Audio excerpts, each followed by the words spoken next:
All right, what is up, my Las Vegas degenerates? Yeah, that's right. You guys are all degenerates. All right, our gambling may be down, but what we are gambling on it's pretty wild. See people betting on marble races online, and people are betting on virtual horse that's on ESPN. It's pretty funny to see, and also the alcohol intake of everyone increased dramatically, three or fourfold. It reminds me of when I was in college during formal season, which is like the end of the year bash where everyone's drinking at 8 a.m., taking tequila shots. By 12, you're drinking red wine, and then you're back to tequila at night. So I think for now, we're going to stick with degenerates until maybe we come out of this and figure it out. I have a few shout outs that I want to give out too. The amount of support and encouragement that I've received over the last few days it's insane, guys. We got over 100 downloads within a day of the first podcast with Bobby Tibbetts. So I want to thank everyone for listening and reaching out to me for different interviews over the course of this podcast. And also the people who have reached out to me to help. More specifically, my boy Michael Carr reached out to me with his dope new project. It's called solo.to. And this isn't an advertisement. I'm just giving him a shout out because he's hooking me up. It's basically a giant landing page for all of your different contact information. You know, it's really good for podcasting or people who are doing branded content. Or if you just have a lot of different social media accounts, you can put it all to one simple landing page and share the link, and it collects all of it. It's almost like a digital business card. And I use that now in all of the guest list bio links so that you can get all the updated information up to date. So shout out Michael Carr. That's solo.to, and I'll post the link in the description. And also I want to give a special shout out to my boy Sinclair. That's not his actual name, that's his production name, but he's helping me, and he's going to create 5 new opening playlist tracks. And over the course of the next few podcasts, when my audio equipment comes in, we're going to test those out. And between the community, we're going to decide what we think is best. And moving on to this interview, I'm so glad that she agreed to join me on this podcast. She's been working hard. She's been fighting the deepest trenches in what I like to call World War III against the coronavirus pandemic. She's somebody that I met in college back in 2012 during Greek Week, which is basically like the spring homecoming for Greek life people. It's like a giant social event. Shout out Team Rocket Power because we did win that shit. She's a big travel junkie, and over time I've been watching her. She's grown quite a following on Instagram, putting my numbers to shame. She is an RN in the ICU unit, which is the intensive care unit of one of the hospitals in Las Vegas. She's seeing everything firsthand, and she's coming fresh off a big grave shift last night. I want to introduce to you guys Miss Cathy Chao. Hey, Jake. Hi, guys. What's up? Thank you for joining me. Thank you for having me. Dude, yeah, this is important. How are you feeling? I know you've been working back-to-back grave shifts consistently. I'm pretty fucking tired, I'm going to be honest, but I'm good. How have you been handling this quarantine outside of work? I know sleeping in grave is really tough. You know, I've been working grave before this quarantine for 5 years, and the amount of vitamin D deficiency that you get and like the erratical sleep, it's tough. Yeah, it's real. I remember I used to see you at Omnia. Well, it's been good. I don't have a ton of days off because, of course, I'm not just working my normal days, but I'm working overtime because the ICU's been pretty short-staffed. But when I do get home and like rest, it's been good. I just get to sleep for like a solid 12 hours, but it's been hard to switch to like a regular person schedule. So I just tend to stay in the graveyard schedule all the time. Yeah, it's weird. When we first got put onto this quarantine, my body was super down to start waking up early. You know, it's like resetting. I was waking up at 9, 10 a.m. and I was like, oh, I feel like a normal person. I'm not a freaking zombie. You know, when you wake up at 12, 1 o'clock in the afternoon or later, you feel like you're trying to catch up to the day, scrolling, and you're just like consistently waiting around for work. So it's kind of a weird feeling. But now that we've been on this for about a month, my body's starting to push back to going to bed later at 2, 3 a.m. I'm just like, God damn it, you can't win. You can't beat this No. thing. Fight it as long as you can. Well, for the people who don't know you, some people who are part of the community do, that are our fellow UNLV rebels. Can you just give a brief background of who you are and how you ended up in Vegas? Yes, for sure. Hello, my name is Cathy Chao, or Nurse Chow if you know me from Instagram.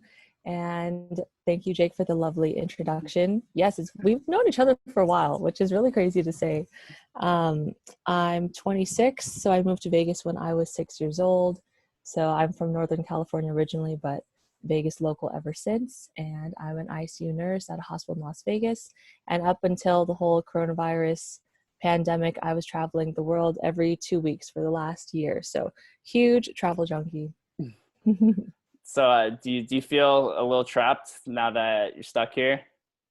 You know, you would think that, right? Because I'm like so used to being on the go. But honestly, because I'm so used to being on the go and gone, it's kind of nice to be at home. Like I get to sleep in my bed that I paid a lot of money for, you know, I get to like hang out with my dogs, like my actual pet dogs, not like my friends, because social distancing.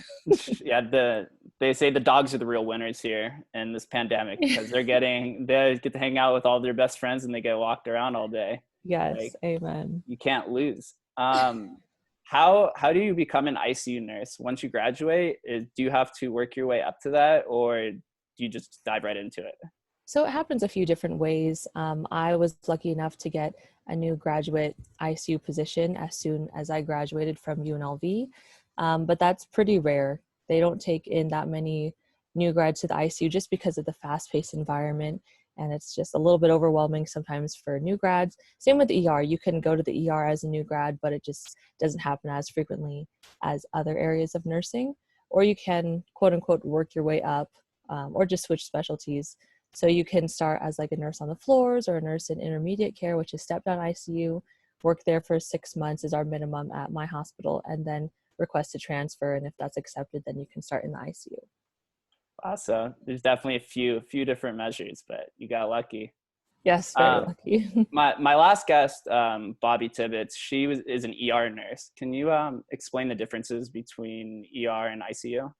Yes, so I was an ER nurse, and ER nurses are the first nurses that you see in the hospital. So you have to go through the ER before you get up to the rest of the hospital, unless you're a direct transfer from another hospital. We call those direct admits, and sometimes you can come straight to the ICU. So an ER nurse will do all of the initial assessments, put in IVs, and all the good stuff. The ER doctor will see the patients and decide where this patient needs to go in the hospital. Do they need to go to the ICU? Are they very, very sick? And then our ICU doctors will see the patients in the ER to see, okay, is this an ICU patient, etc. So they work with the ER doctors and the ER team, get them stabilized in the ER, and then they can come up to the ICU. And if they're not that sick, they can go to other places in the hospital. Okay, and so regarding COVID, this is where most of the patients are being transferred when they reach a critical state, right? Yes, absolutely. And outside of before, let's say like 2 months ago, what type of typical patients do you see entering the ICU as far as like illnesses and common injuries? So at my hospital, we have 4 different ICUs, and I work in the medical ICU. So we also have like a neuro ICU, a cardiac ICU. So of course, it's very specialized. If you have a brain bleed, you go to neuro. If you go to cardiac, you have like a heart attack or you're having heart surgery, etc. In my medical ICU, we specialize in pulmonary and sepsis. So everything under the sun, respiratory wise. And also we get lots of like GI bleeds, overdoses, alcohol or drug induced overdoses, suicide attempts, asthma exacerbation, lots of flu cases, lots of liver. We get lots of liver patients, so lots and lots of alcoholic intoxications. We also get trauma sometimes as well, and heavy bleeders that are not caused by like a traumatic event. So it's called DIC, when your body just kind of doesn't do what it's supposed to do clotting wise, and you're just bleeding a ton. So we get a lot of those as well. So pretty much pulmonary and sepsis, but then everything else under the sun can come to medical. We also get a lot of post cardiac arrests, or post like code blues is what my unit specializes in as well. Oh, wow. Yeah, I think it's unfortunate in Vegas. I'm sure there's probably a high rate of overdoses and Yes. alcoholism and cardiac arrest from all the different things that happen along the strip. Yeah, we get all of the tourists because my hospital is very close to the strip. So all of the tourists and all the locals, and we're not in the best area. So we have a lot of homeless population that come to the ICU. And of course, with that population, they tend to have a lot of comorbidities and not access to great healthcare, et cetera. It's sad to see. As far as COVID, are they isolated onto like a different floor? When I talked to Bobby, she said that they had like pretty much their own floor to them. Do they have to do the same once they reach like a critical state? So basically in our hospital, my unit, the medical ICU, is the designated COVID-19 unit for the hospital. Now we're the designated like COVID-19 ICU, and we have a separate floor that's the COVID-19 regular floor, like if the patients are not that sick. So basically, if they're not that sick, they go to that one floor, but everything else comes to us. If you're COVID, you're automatically going to us. If you're like moderately sick to very, very sick, and I would say that most of our patients are very, very sick, and they all are in my unit. And so we're going to be taking over the entire floor probably within the next few months, depending on how many COVID cases we have. But we have a decent amount. Yeah, so this is completely not like the flu, as a lot of people like to say. No, it is way more contagious and way more deadly than the flu. Do you remember when you first experienced the first COVID case? Yes, I can tell you the exact date actually, because I was the nurse that was very lucky enough to receive our first rule out COVID patient, and that was on Monday, March 9th.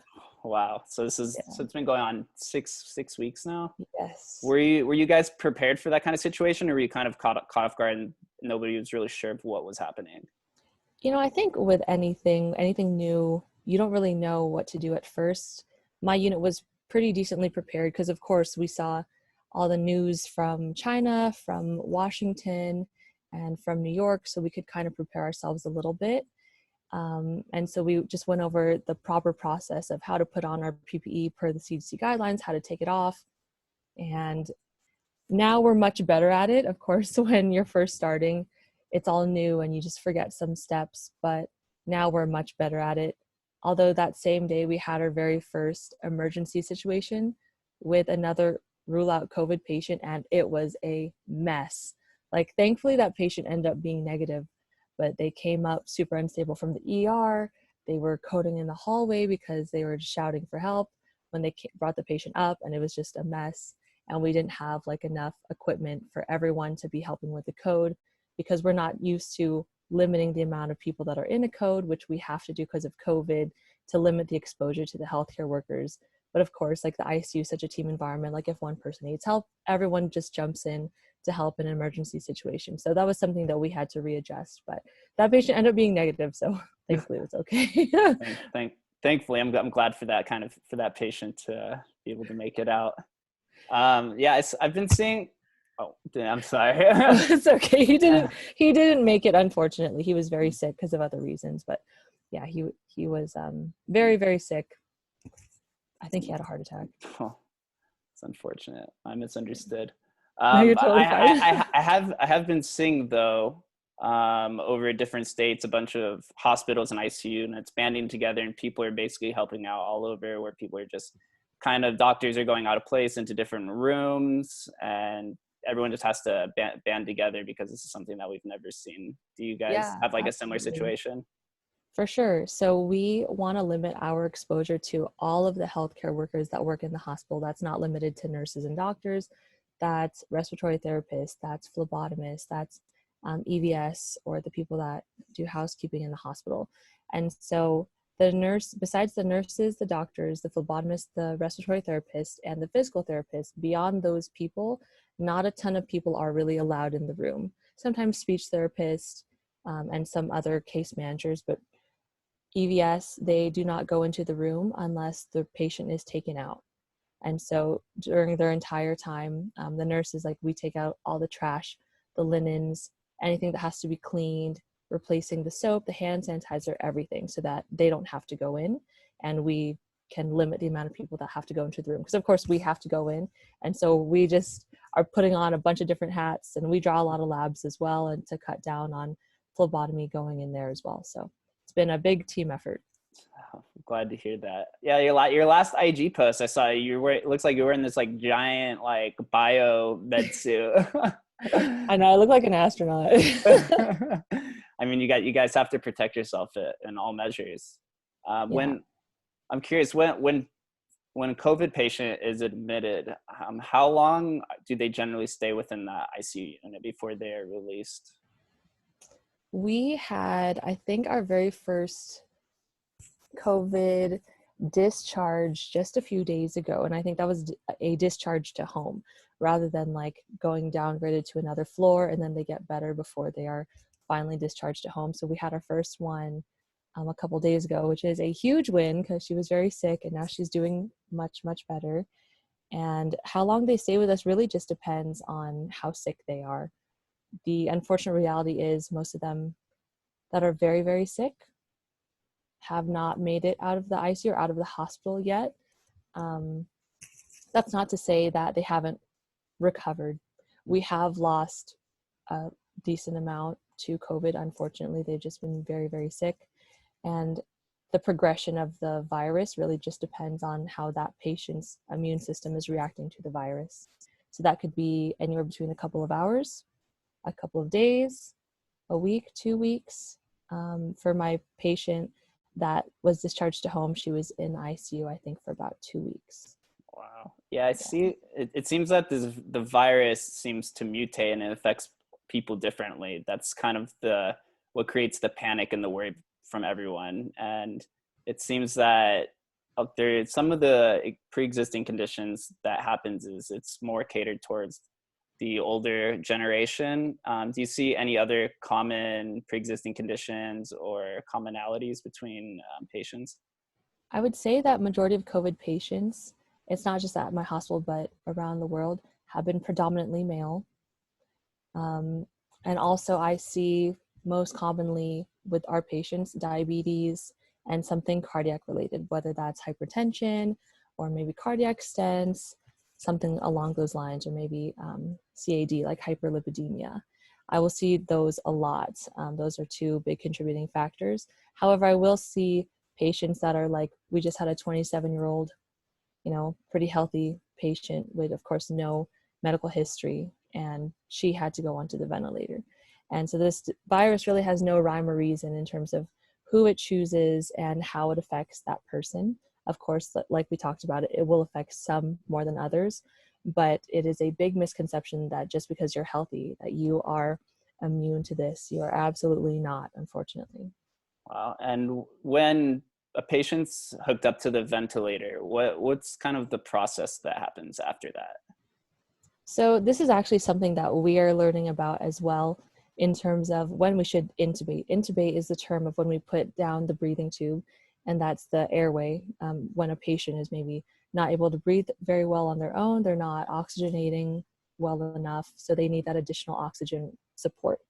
So deciding when to intubate, the doctors make that call in conjunction with the whole team, with the nurses and RTs, just kind of like looking at the entire clinical picture. Then the doctor is ultimately the one that's like, okay, yeah, we should intubate. No, we should hold off, and all of those steps in between. Because before, with these patients, we were like, okay, maybe we need to intubate faster so that they get more oxygen support sooner rather than later.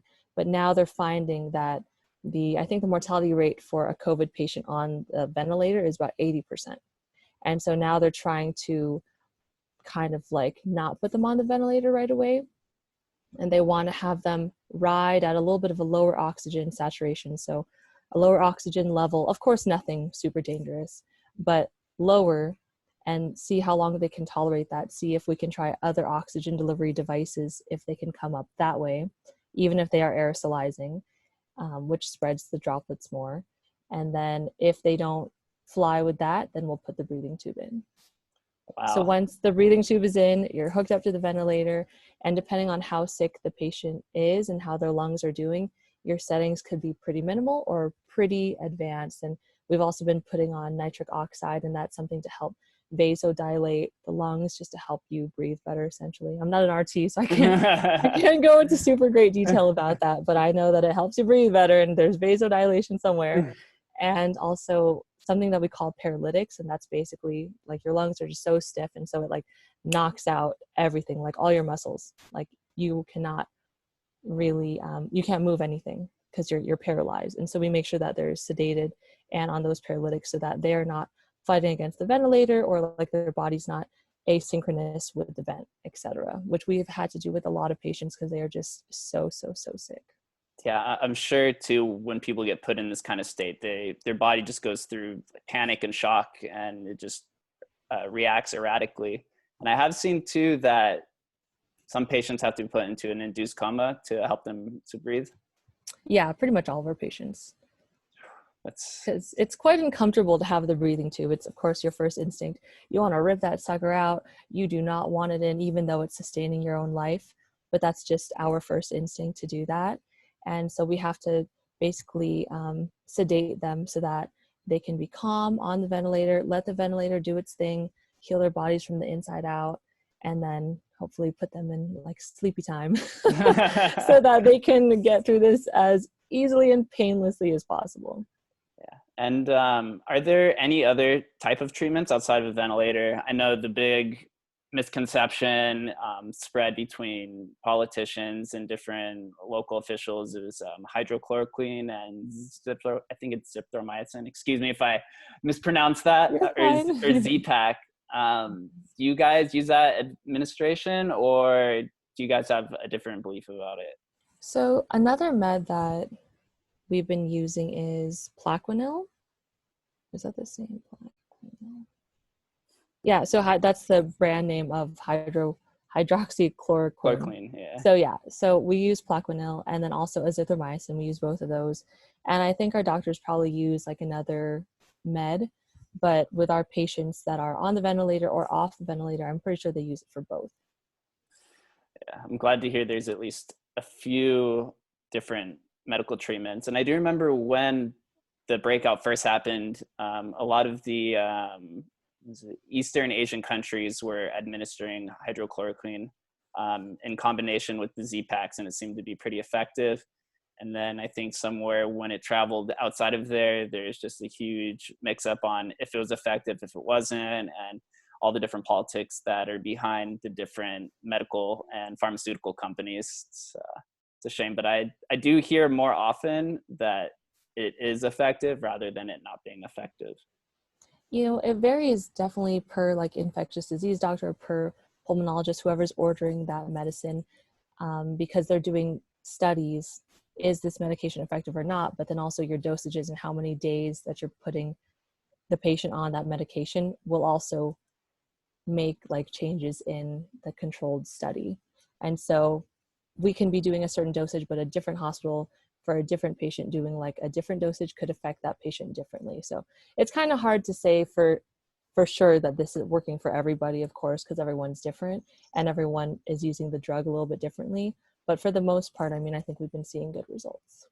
Yeah, and I think this is why we push social distancing. I like to say physical distancing. I think that's a little bit better of a term. I think social distancing has a little bit of a negative stigma towards it, as far as like loneliness and isolation, rather than physical distancing, where it's just the physical separation of somebody. But I think that's part of the reason why it's so important, is because we still haven't figured out what exactly this virus is and what the specific treatment is, because it's so different. So I think even though a lot of people may disagree with staying at home, and I know it's tough, but I think it's the right decision, because we still have to figure this out.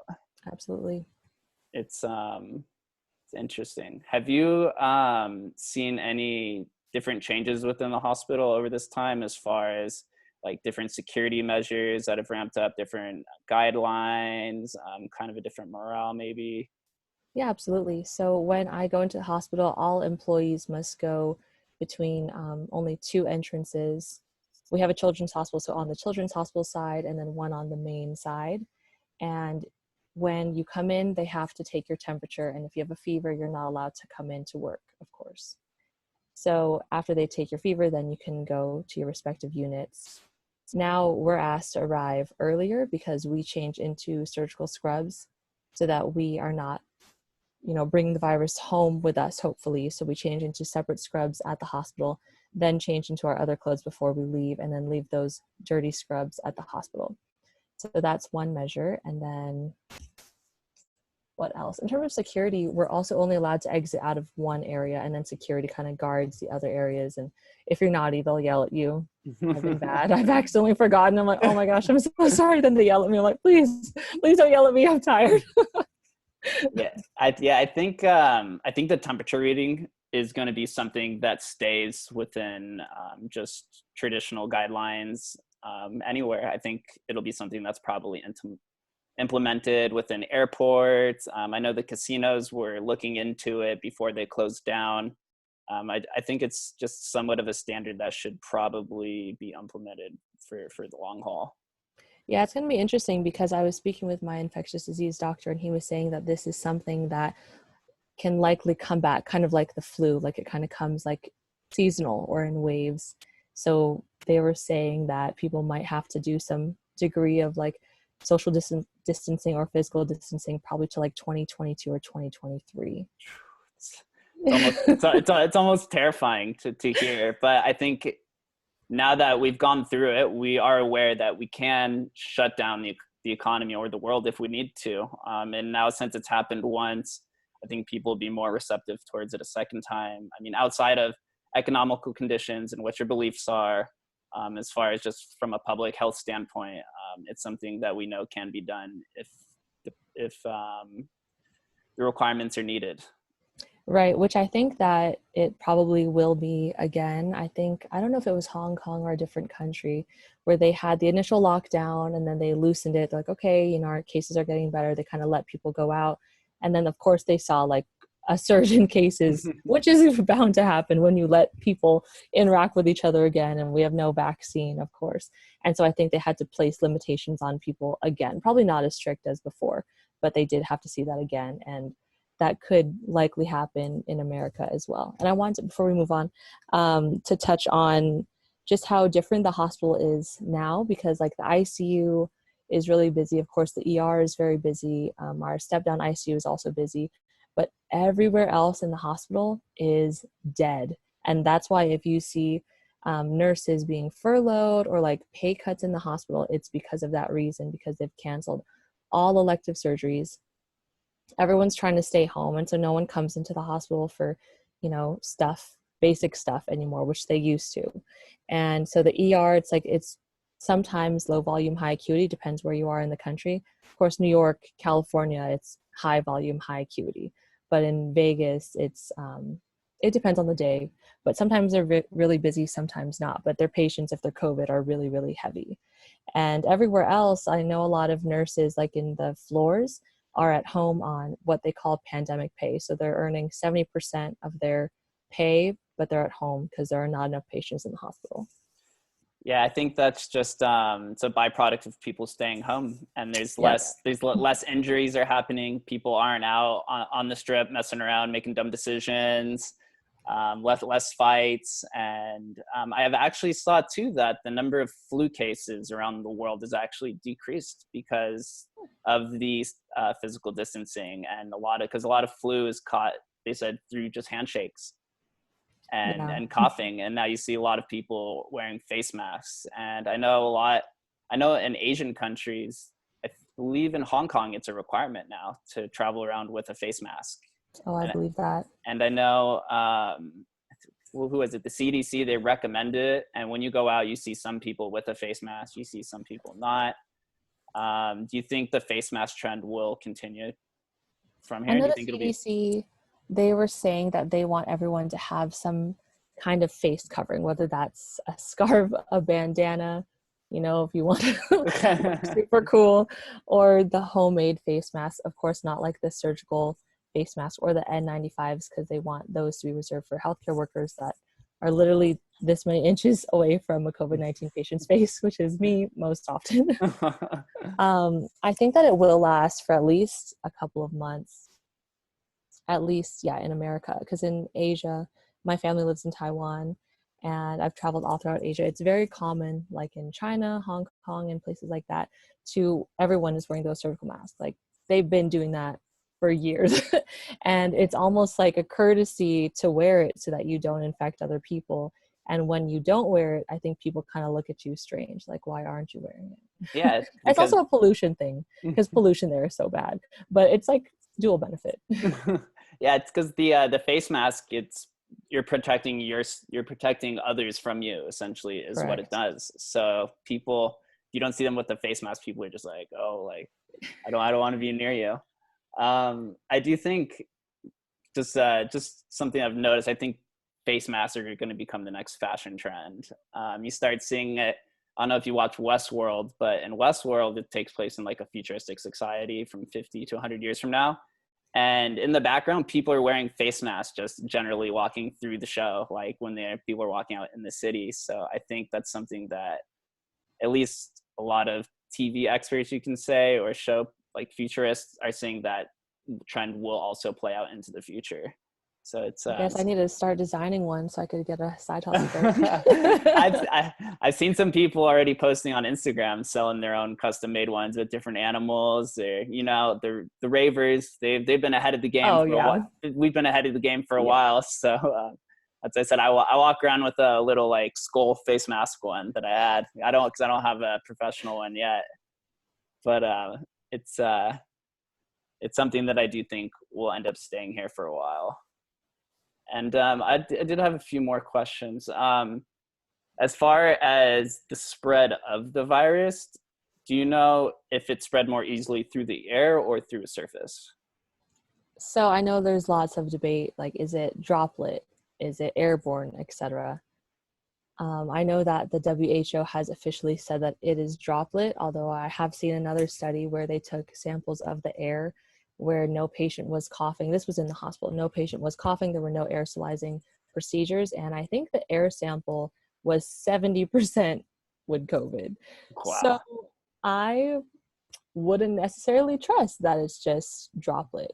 But when I walk around like the neighborhood to get some fresh air, if I go to Target or something, I don't typically wear a face mask. I don't even wear like a cloth one. Maybe I will start because that's what the new CDC recommendation is, to have some sort of face covering. I just make sure that I have adequate distance from basically everyone that I come in contact with.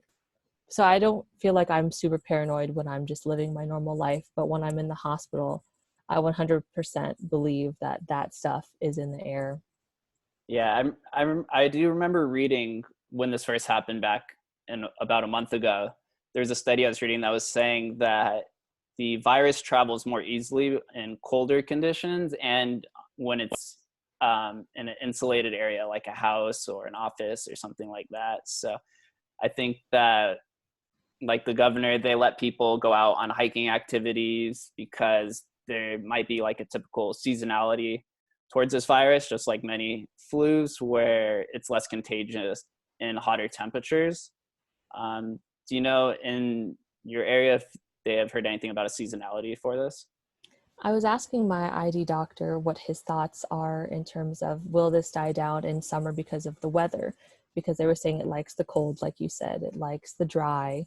And so, of course, when it warms up, I mean, even though Vegas would be staying dry, because with SARS, that's what happened. With SARS, it died down in the summer and, everyone was okay. And it was really rampant in the winter. And of course, COVID is in this, it's like in the SARS family. It's like SARS-CoV-2, I think is the official name. So they were saying that they're not actually sure if it's going to have the same pattern like SARS. And it's more unpredictable than SARS. And so it's hard for them to officially say if it will die down in the summer. But I guess it also depends on how many cases we have, right? Yeah, I did see today that there was like a 200 increase in fact, positive cases in Nevada. So it's interesting to see. It seems like it starts to die down, and then there's like a little spike, and then it'll die down again, and then there's a spike. So it's really hard to know when all this will end. I think that's the cause of anxiety for a lot of people with the uncertainty around it. Absolutely. And also the possibility of maybe a second wave. How are you guys preparing for a second wave, if there is a second or third one? You know, my hospital has not even brought out all of our PPE supplies because they are anticipating a bigger surge to come. So of course they don't want to roll it all out. And then when we do have a surge, we're like, oh, actually we have nothing left. And so they're trying to be more conservative with our PPE now so that when or if that does happen, that we are prepared for that.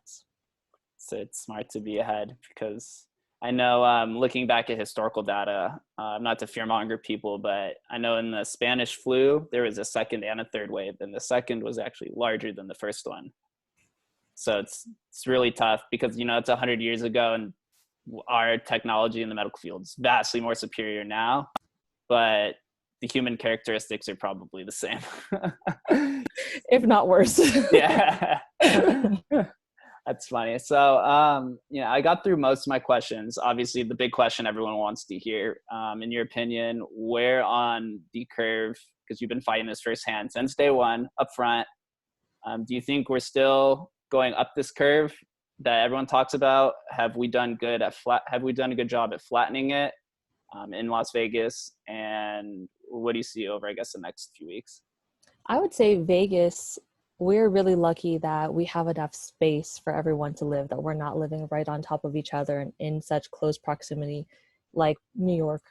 I mean, of course, New York, you hear all of those stories, you see the news about how bad it is. And it really, a big part of that is because of how close everyone lives to each other. And of course, the population, right? In Vegas, we don't have as big of a population as a place like New York. So we are lucky in that respect. We have done a good job. I wouldn't say like the curve is 100% flat yet. I wouldn't say that. I think that we are still in the peak. There have been so many different studies of like when our peak will be, how long that will last, and it keeps changing, which I don't know exactly how that all works. It's, of course, scientists doing their data figuration and all that stuff. The initial one that I heard in terms of our peak was April 15th to the 30th. So we are falling into that. I would say that the hospital so far, we are able to handle the capacity of the patients that are coming in. We have enough ICU beds in Las Vegas. We have enough ventilators thus far, although there are different types of ventilators, and some ventilators have like more advanced settings than others. Like I remember I worked during the October 1st shooting, and my hospital got hit hard. We took in the most patients from the shooting, and we had to get, I think, ventilators from like another hospital that wasn't hit quite as bad, because we just had so many people on the ventilator and they were taking the tubes out faster than we normally would, just because they would give that ventilator to someone that would need it more. But this is very different than that situation because those people were young and that was a trauma situation. So of course people can recover much faster and than a virus where if you're on the ventilator, you're likely going to be on that for weeks. There's no like putting them on for a couple of hours, then taking it off and then giving it to someone else. That's definitely not the case this time. So thankfully, so far, we are okay. And I know that a lot of people are saying, oh yeah, like when the cases go down, it's going to be because people are saying that we were overreacting and that we didn't have to take it so seriously, when actually that's showing that the mitigation efforts that we put forward and like closing down the country essentially, that's for a good reason. And that means that it's working, that it's helping at least. And I don't know when it'll be over. I hope that it'll be soon. However, like we talked about, I think that there's going to be at least a certain degree of social distancing that all of us will have to maintain. I mean, I was supposed to be in Coachella this weekend. Aren't we all? Yeah, right now it's Coachella, right? So I don't know when we're going to be able to like rave again. Like I think you and I went to EDC together one year with like Celeste. Yeah, okay. Yeah. Yeah, that was a lot of fun. So I don't even know, like I know EDC has not canceled officially yet. No, they moved it to October, I think. Oh, okay. It's like the week after Coachella, but oh yes, I mean, I'm going to be completely honest. If sports are already reconsidering everything, like the festivals are probably going to have to reconsider. I mean, we all love our music festivals, especially EDC and Coachella, especially just being right at home to the biggest rave in the world, or one of the biggest. but I think public health is what takes the priority right now. Yeah, absolutely.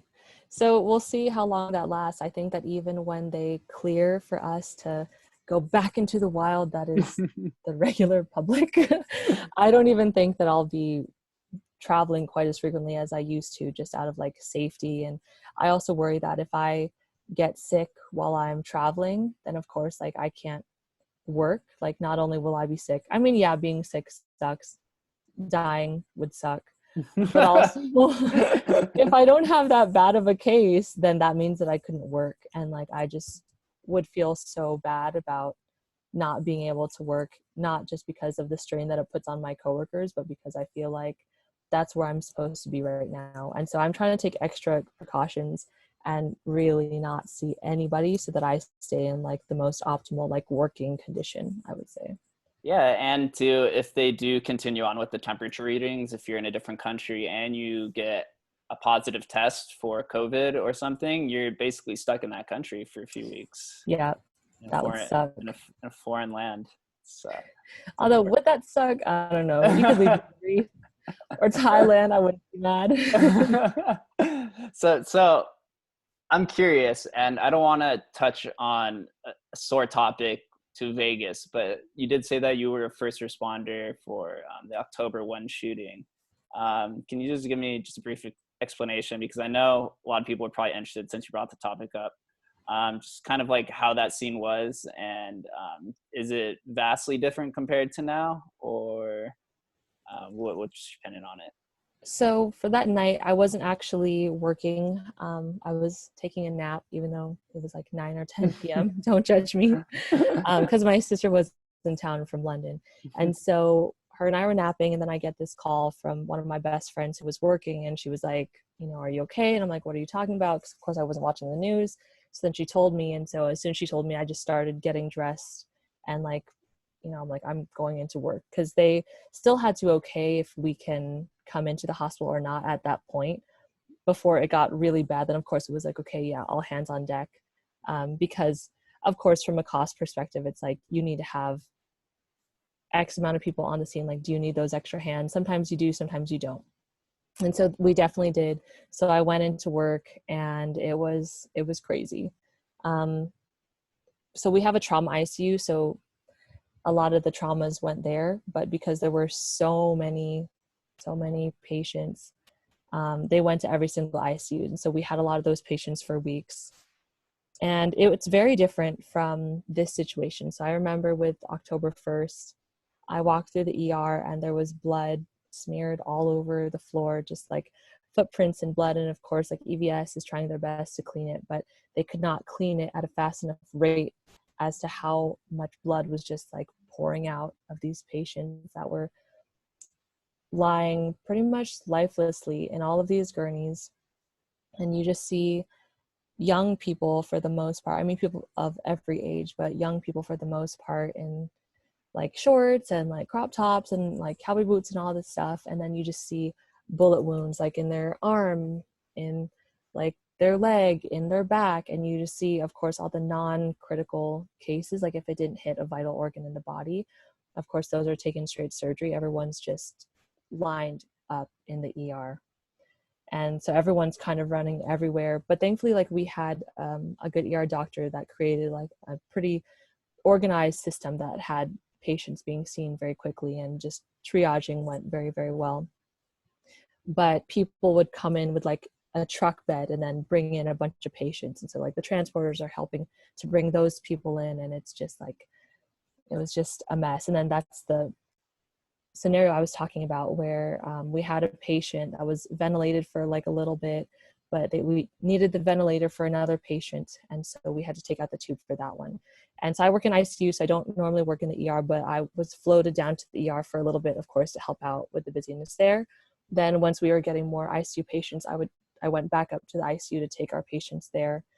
And yeah, it's just very different because that shooting and like the craziness that was in the hospital lasted for maybe like the major craziness was in the ER. That was like initially, and then everyone got dispersed, and so then the ER was okay, and then the rest of the hospital was busy. Like we were moving patients from the ICU, and we're a single bed, like private beds in the ICU, like one patient per room. And so we're putting patients, like 2 patients in a room, or if our patients are not that sick, we're moving them to the med-surg floor. For med-surg patients that are not that sick, they're not even putting them on like telemetry monitoring because they've been so stable. They're literally putting them in a chair and giving that bed to someone else that needs it more. And so that was like very fast paced. Like we're moving patients, we're triaging these patients in surgery. If they make it back from surgery, then they're in the ICU, but sometimes when they get to the ICU, they're so unstable that they're cardiac arresting over and over again because maybe major blood loss, of course, and you have like no blood pressure essentially, and all these other issues happen. And I remember I had a patient that was shot in the abdomen, and the bullet shattered and hit multiple parts of her gut. And so she had to have like a bowel resection, all that stuff. And then she got an infection. She got sepsis from that because they thought that she was healing okay. She was going to be discharged, but then got sepsis. And I remember that was one of the busiest patients I've ever had, like in my career thus far. And you feel the pressure, like the pressure of, my gosh, like this poor woman, like just went through this terrible tragedy. We thought that she was in the clear almost. And then now she's like backtracking. It's like, I'm going to do everything to save this person. And then, so of course, like I never sat down and just like was working so fast to try to get everything done.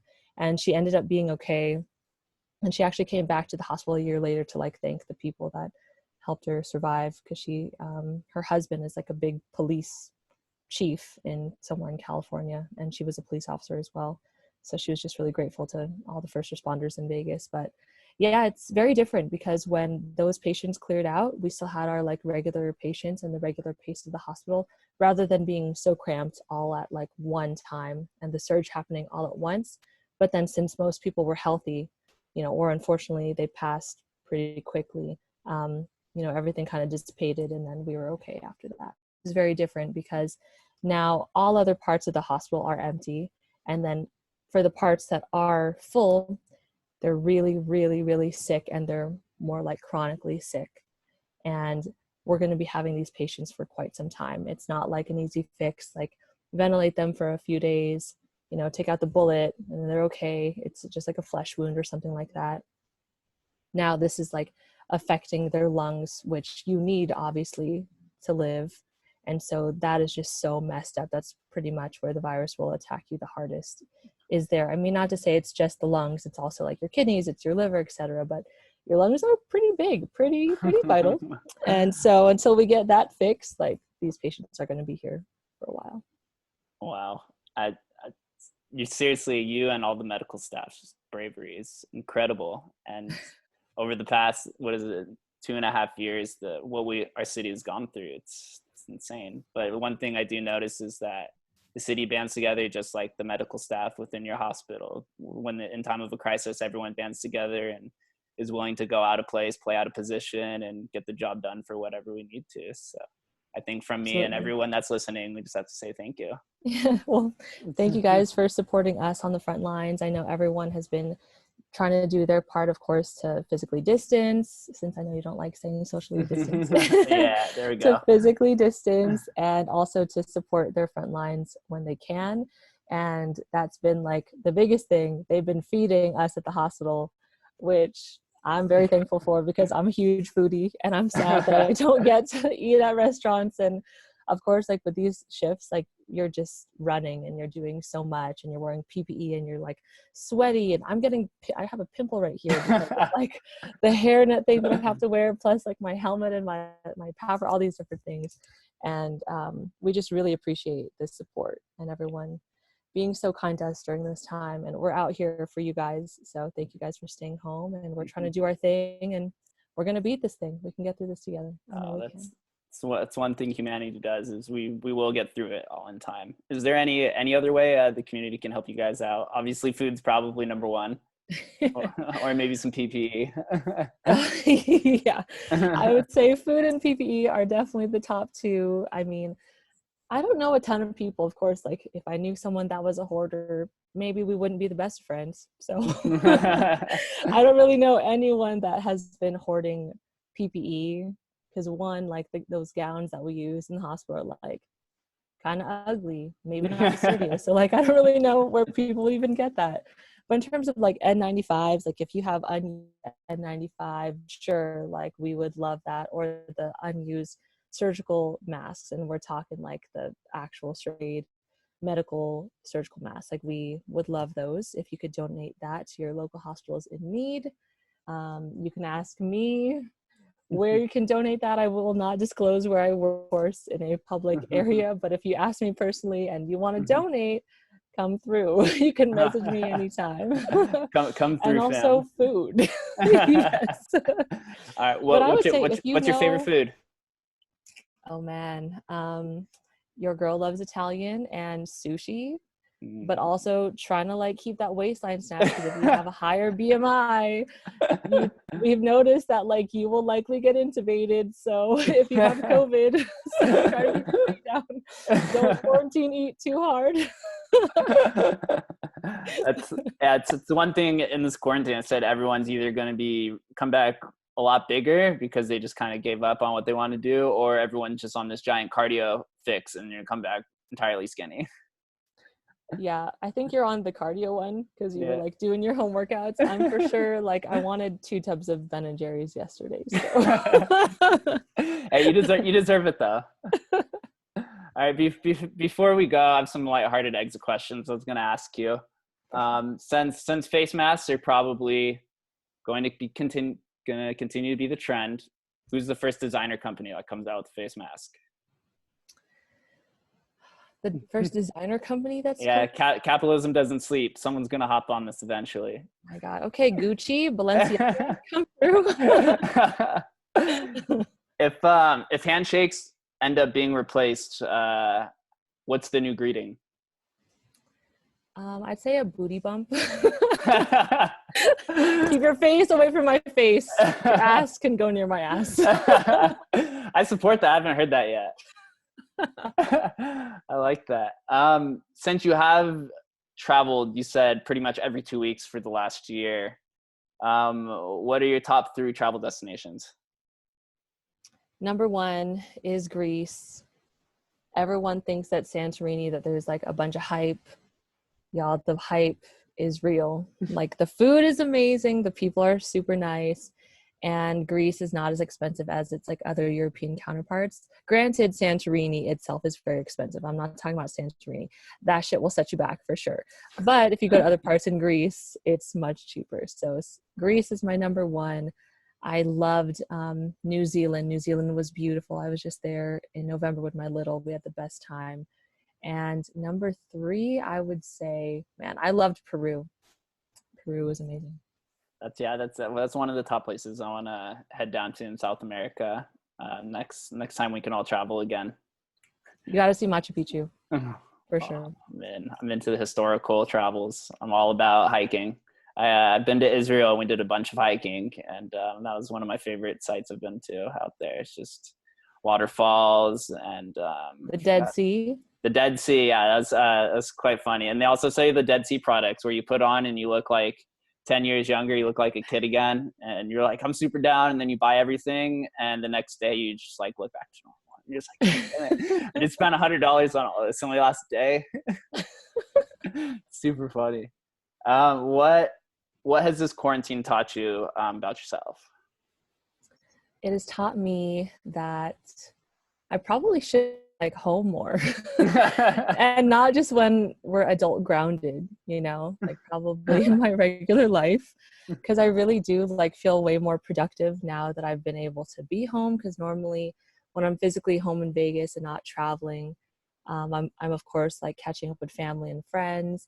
I work a bunch of overtime because your girl loves to stay paid and fund the travels, of course. Like they will not pay for themselves because I'm not a sugar baby. Although maybe I will have to turn to that. We'll see. Just kidding. And so, yeah, I just work a lot, and then I hang out with my friends and my family, and I just don't leave a ton of time for myself. So I think this quarantine has taught me to like really show up for myself. Like, of course, it's important to show up for others, but you cannot pour from an empty cup.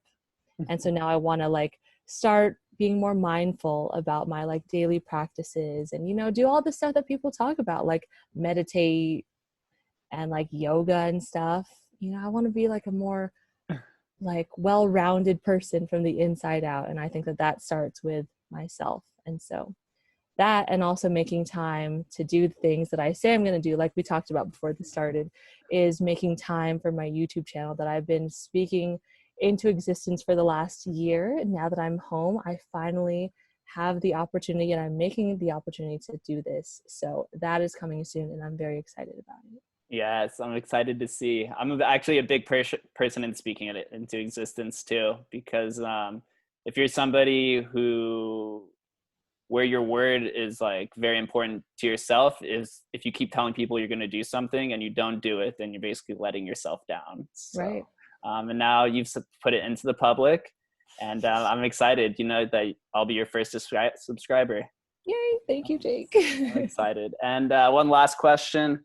What non-essential business should really be reconsidered as maybe essential, since we're all out here struggling? Man, I really miss True Fusion. I love hot boot camp. I love just like sweating it out after like a 12-hour shift. Although now I probably wouldn't do that, just because I'm like the most tired I've ever been.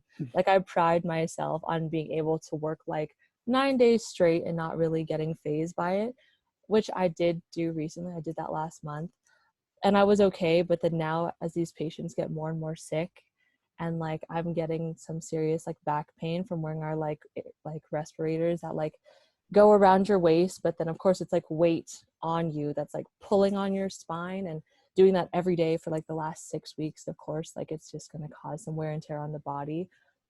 Yeah, I don't know if I would do a True Fusion class, like an intense one, but I would hit some like yin yoga, some sleepy time yoga, stretch out my back. When this is all over, I'm going to treat myself to a massage. Like that's really also what the healthcare needs. If people want to support Frontline with like massages or like facials, because my stress levels have been through the roof. That is very much welcome. All my coworkers have been talking about that. I support that. I know a lot of us are struggling out here. Like your boy needs a haircut. It's starting to get wild. I used to have a mullet back in the day, up until like most of my life, until my senior year of high school. I'm reconsidering just saying fuck it and just growing it out until I go back to work. Oh my God, do it. That'd be amazing. Oh, I miss it, dude. Long hair. It's liberating. I'm not gonna lie. Really? Yeah, dude. Just like, it's like a very carefree feeling when you're a guy and you have long hair. It's like you're long hair don't care. Long hair don't care. I still miss it to this day. But working in a nightclub, they'll never let you have long hair ever. All about the aesthetic. Well, Cathy, dude, this has been an amazing conversation. Like seriously, I'm moved by you, the health workers, everything that you guys do. We're all here to support you. I hope you get tons of food and donations from this. I'll send a care package over for you specifically. Well, thank you so much for having me. How can everyone find you if they want to follow you? Oh, yes. So my Instagram handle is Nurse Chao, and Chao is spelled like chaos, but without the S. So that's NURSENCHAO, all one word. And my YouTube channel will have the same name when that is up in hopefully 2 weeks. Hey. Come through. If you got them N95s, like your girl would love that. So stay safe, y'all, but also donate. Dude, yeah, I highly advise all you guys to follow her, dude. Her Instagram is popping. You put my Instagram to shame. You have like what, 7,000 followers almost? I looked right almost before 7K. This. Yeah, no, it's been good. And if anyone has any questions about COVID, you're more than welcome to DM me. I did like a Q&A session on my stories a little bit ago, and I know that the public has just a lot of questions about COVID and, you know, how seriously should we be taking this? Do I need to be as afraid as I am, and all of those different things?